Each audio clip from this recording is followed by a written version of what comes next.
Hello and welcome to my channel. My name is Akash Veer, and in this video we are learning physics short tricks in this video series.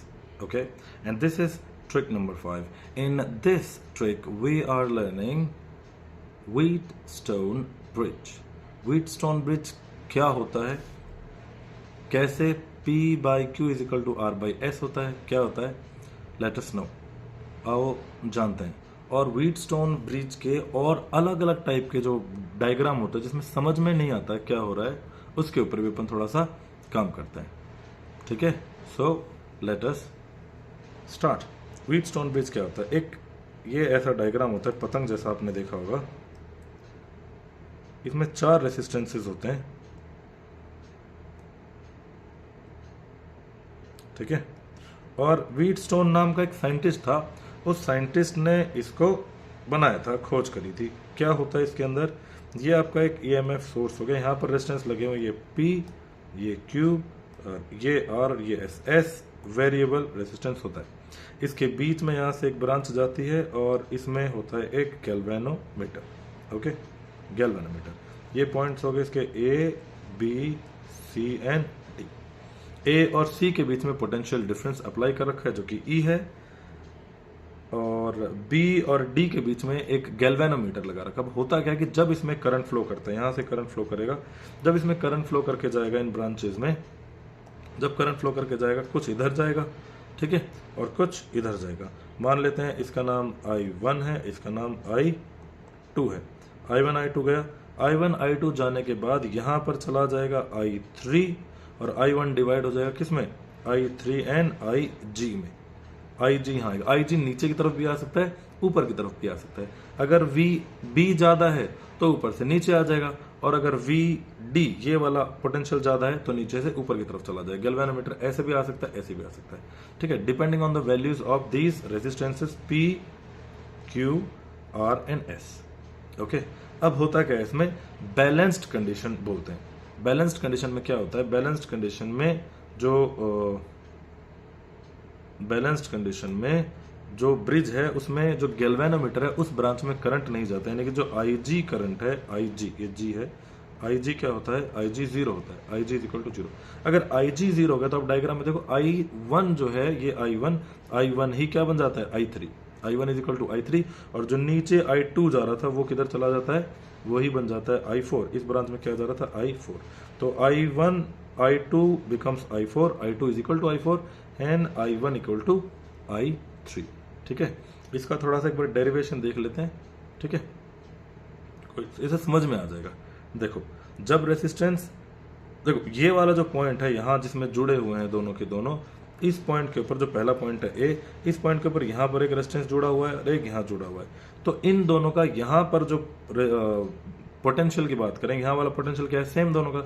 उसके बाद अगर ये potential और ये potential भी same हो जाए इस वाले पॉइंट पे, VB एंड VD, ये A था, A B और यहाँ पर है C और ये हो गया D. अगर VB और VD दोनों बराबर हो जाए तो गैल्वेनोमीटर में करंट नहीं जाएगा. करंट मूव करने के लिए पोटेंशियल डिफरेंस होना जरूरी है. तो VB और VD दोनों का पोटेंशियल सेम है तो करंट इस ब्रांच में आएगा नहीं. IG क्या हो जाएगा? 0. ठीक है, तो इस कंडीशन को अपन लेकर चलते हैं. ठीक, यहां पर अपन ने क्या लगा रखा है? पोटेंशियल अप्लाई कर रखा है, EMF अप्लाई कर रखी है, EMF E है. ठीक है, तो जब ये गैल्वेनोमीटर बैलेंस होगा तो ये करंट I1 जो है ये 3 बन जाएगा. इसमें I1 था, I1, और इसमें I3, ये हो जाएगा I2. तो मैंने क्या कहा कि पोटेंशियल बराबर होना चाहिए, और पोटेंशियल क्या होता है? V is equal to IR होता है. V is equal to IR होता है. यानी कि जो रेसिस्टेंस यहाँ R था उसके अक्रॉस पोटेंशियल, और जो रेसिस्टेंस नहीं R नहीं था, यहाँ पे क्या था? P. जो रेसिस्टेंस यहाँ P है उसके अक्रॉस और जो रेसिस्टेंस यहाँ R है उसके अक्रॉस पोटेंशियल सेम होना चाहिए. तो पोटेंशियल डिफरेंस का फॉर्मूला क्या होगा? V is equal to IR.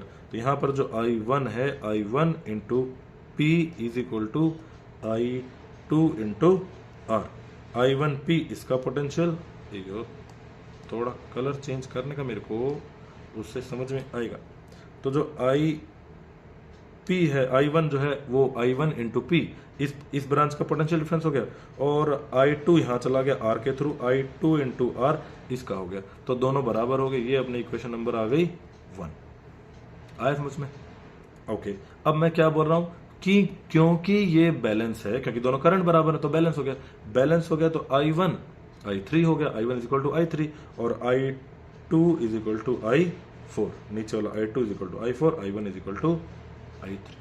ठीक है, आगे लिखते हैं I1 इक्वल टू I3, और I1 और I3 की वैल्यू क्या होगी? टोटल EMF देखो, I1 कहां से जा रहा है, I1 या I3 यहां से जा रहा है ऐसे। ठीक है, कि मैं कलर ले लेता हूं येलो। I1 या I3 कहां से जा रहा है, यहां से ऐसे। तो इस ब्रांच में दो रेसिस्टेंस है, एक है P और एक है ये वाला Q, एक है P और एक है Q, है ना, ऊपर डायग्राम आपने बनाया होगा देखो। तो इसके अंदर क्या हो जाएगा, EMF E divided by P plus Q। Similarly नीचे वाली जो ब्रांच है उसके अंदर है I2 और I2 is equal to I4, और वो भी क्या हो जाएगा, EMF डिवाइड बाय रेजिस्टेंस कितना है, R plus S, R plus S। Okay, दोनों के दोनों क्या हो गए, बराबर हो गए। अब यहाँ पर I1 I3 I1 और I2 की वैल्यूज हम फर्स्ट इक्वेशन में पुट कर देते हैं। क्या इक्वेशन फर्स्ट ये, तो इसकी इक्वेशन पुट करेंगे तो क्या हो जाएगा, P टाइम्स यहाँ पर E ओवर क्या हो गया ये P प्लस Q, और यहाँ पर I2 की जगह क्या हो जाएगा, E divided by R plus S, E divide by R plus S into R। यहां से E क्या हो गया, कैंसिल आउट। तो ये जो व्हीटस्टोन ब्रिज है, it is used to tell the value of an unknown resistance. Unknown resistance जो होता है उसकी वैल्यू निकालने के लिए इसका इस्तेमाल किया जाता है। ठीक है, और ये प्रिंसिपल क्या है, इसका प्रिंसिपल है नल डिफ्लेक्शन। जब गैल्वेनोमीटर में नल डिफ्लेक्शन आए, कोई डिफ्लेक्शन आए, उस पोजीशन पर वैल्यूज निकाली जाती है बाय कंपैरिजन ऑफ रेसिस्टेंसेस। ठीक है, ई से ई कट गया, बस अब यही इक्वेशन है, इसी को ही आपने खेलना है थोड़ा सा इधर उधर। ओके, तो ये हो गया भाई P over P plus Q is equal to R over R plus S। Rearrange करो इक्वेशन को, इसको ये बचपन में सीखा होगा ना, क्रॉस मल्टीप्लाई करो, P into R plus S is equal to R into P plus Q। ये मल्टीप्लाई होकर हो जाएंगे P R plus P S is equal to R P plus R Q। यहाँ पर देखो इधर भी RP है और इधर भी RP है, RP और PR दोनों से में multiplication 2 into 3 is equal to 3 into 2, है ना। तो ये PR उधर जाएगा तो ये कैंसिल हो जाएंगे, RP PR दोनों कैंसिल हो गए। अब आपके पास यहाँ पर आया PS is equal to RQ और P upon Q is equal to R by S। ठीक है, ये होती है वैल्यू। और कोई मान लो अननोन रेजिस्टेंस, आपका कोई भी मान लो अननोन रेजिस्टेंस है, कोई भी इनमें से चारों में से कोई भी अननोन रेजिस्टेंस आप ले सकते हो आपकी वैल्यू के अकॉर्डिंग। एक वेरिएबल होता है जिससे वेरी करके हम क्या कर सकते हैं, नल पॉइंट सेट कर सकते हैं। ठीक है, अब एक चीज जो आपको इस क्वेश्चन में से आती है वो ये आती है कि डिफरेंट काइंड ऑफ कॉम्बिनेशन होता है पैरेलल सीरीज का, उसमें आपको ये देखना होता है कि इक्विवेलेंट रेसिस्टेंस क्या होगा। सिर्फ बात ये याद करनी कि क्या ब्रिज बैलेंस है, ब्रिज बैलेंस है तो IG 0 है, यानी कि current in the middle branch is 0। Current जैसे ये पतंग बन गई ना ऐसे करके, ये जो करंट आएगा यहाँ पर इस वाली ब्रांच में, इस सेंट्रल ब्रांच में करंट क्या हो जाएगा 0। जब इस सेंट्रल ब्रांच में करंट 0 होगा तो टोटल करंट ऊपर से जाएगा और नीचे से जाएगा। इन्हीं को जोड़ के आपको रेसिस्टेंस इक्विवेलेंट फाइंड आउट करना है। ठीक है, सिंपल सा क्वेश्चन। अब मैं आपको एक क्वेश्चन देता हूँ। ये यहाँ पर एक रेजिस्टेंस हो गया, कलर लेते हैं लाइट।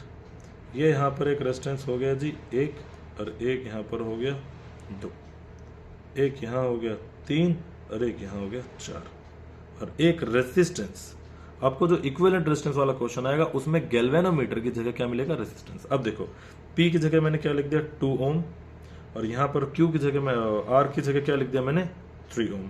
यहाँ पर लिख दिया कोई और वैल्यू ले ली जैसे कि 6, और यहाँ ले ली 18, और यहाँ EMF सोर्स लगा दिया। अब ध्यान से देखो ये रेशियो 2/3 है। ये रेशियो क्या है, इधर वाली ब्रांच का, लेफ्ट साइड का 2/3, और राइट वाली ब्रांच का क्या होगा 6/18। 2/3 आ गया, और इधर क्या होगा 6/18। 6/18 क्या होगा, 6/18 तो गलत लिख लिया ना, इसको अपन 12 लिख लेते हैं। ये है 12, ठीक है, तो ये 12 है। 12/18, 12/18 को काटोगे तब क्या आएगा, 6 2 12 एंड 6 3 18, इसका रेशियो भी क्या आ रहा है 2/3। इसका मतलब ये ब्रिज बैलेंस्ड है, बैलेंस्ड ब्रिज है, इसलिए P/Q is equal to R/S। First इन दोनों का रेशियो इज इक्वल टू इन दोनों का रेशियो, लेफ्ट वाले साइड का ratio is equal to right वाले साइड का रेशियो। इसमें समझ में आ गया। इसका मतलब यह है कि इस वाली ब्रांच में करंट जाएगा ही नहीं, और अगर इस ब्रांच में करंट नहीं जाएगा इसका मतलब ये हुआ कि आपका सारा करंट यहां से यहां और यहां से यहां। इसका मतलब क्या हुआ, इसका मतलब एक बीच वाले को आप उठा के फेंक दो, फेंक दिया जी बीच वाले को मैंने, बीच में है ही नहीं रेजिस्टेंस। अब इसका इक्विवेलेंट रेजिस्टेंस निकालना, इसी के बेसिस पे अगर ये बैटरी मान लो 12 वोल्ट की है तो करंट आई आपको कैलकुलेट करना है, ठीक है। अंदर वाला रेजिस्टेंस बेशक आप कुछ भी लिख लो, 5 ओम लिख लो, 6 ओम लिख लो, 10 ओम लिख लो, उससे फर्क नहीं पड़ता। If the bridge is balanced and there is a resistor in the central branch, जो जहां पे गैल्वेनोमीटर होता है, तो उसकी वैल्यू पे करंट डिपेंड नहीं करता।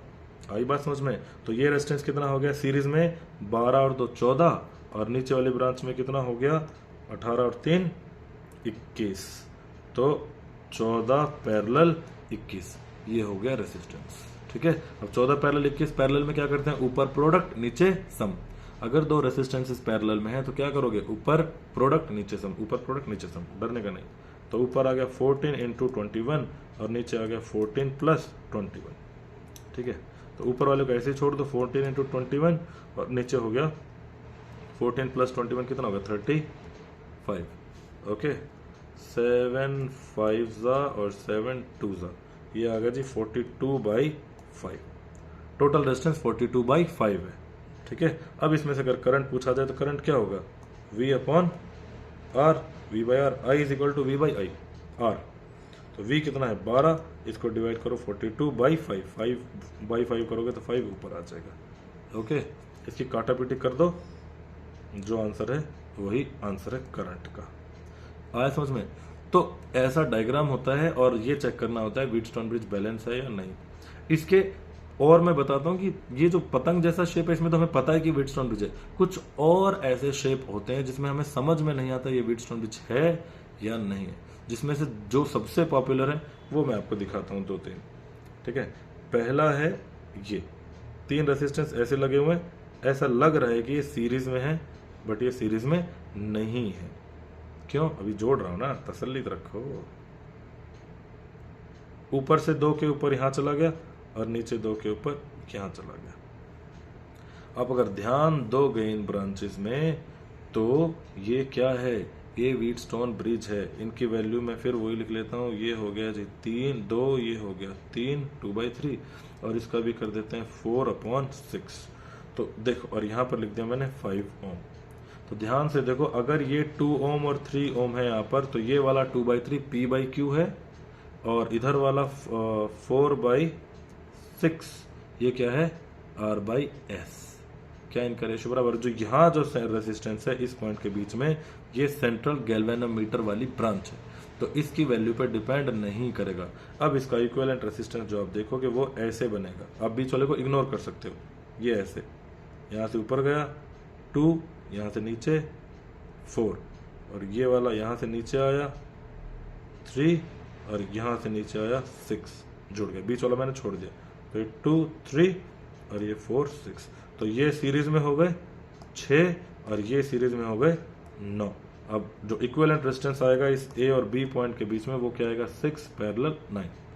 6 पैरेलल 9 का मतलब क्या होता है, इक्विवेलेंट क्या होगा 6 × 9 और नीचे 6 + 9, ऊपर हो गया जी 54, नीचे हो गया 15। 15/54 इज द इक्विवेलेंट रेजिस्टेंस, ठीक है। काटापीटी करना चाहो कर सकते हो। ऊपर वापस मैं 6 × 9 लिख देता हूँ, जिससे काटापीटी करने में आसानी होगी।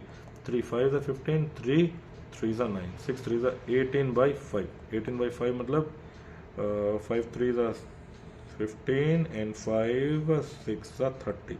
3.6 ओम इसका इक्विवेलेंट रेजिस्टेंस है। अगर इसके अक्रॉस कोई बैटरी लगा दी जाए तो आप इसका करंट निकाल सकते हैं। यहाँ मैंने बैटरी लगा दी और ये इधर ले जाकर यहाँ से कनेक्ट कर दिया। अगर इस बैटरी की वैल्यू मैंने मान ली 36 ही मान ली, 36 वोल्ट, तो करंट कितना होगा, यहाँ से जो करंट निकलेगा इसमें एंटर होगा वो, तो करंट कितना होता है जी V by R, 36 divide by 3.6, इसका आ जाएगा 10 एम्पेयर। करंट कितना आ गया? 10 एम्पेयर। आया समझ में? ये व्हीटस्टोन ब्रिज है। एक और व्हीटस्टोन ब्रिज का डायग्राम ऐसे ट्राइंगल जैसा होता है, ऐसे ट्राइंगल, देखो ध्यान से, 1 2 3 हो गए। टोटल रेजिस्टेंस कितने चाहिए होते हैं व्हीटस्टोन के लिए? 5। ये एक पॉइंट, ये चौथा, ये 5वां, ठीक है। और ये पॉइंट हो गया अपना ए और ये पॉइंट हो गया बी। ए बी पॉइंट के बीच में अपने को रेसिस्टेंस इक्वल निकालना है। इनकी वैल्यूज मैं रख देता हूँ, इसकी 2 और इसकी 3, इसकी 5, इसकी वही 4 और इसकी 5। ये ए और बी के बीच में ईएमएफ अगर लगेगी तो वो यहाँ लग जाएगी, ए बी के बीच में। ध्यान से देखो, मैं इस ए को उठाकर पीछे, ऐसे ए को उठाकर पीछे रख देता हूँ। अगर मैं इस ए को उठाकर पीछे रखूं तो ये कैसा दिखेगा? देखो एक बार,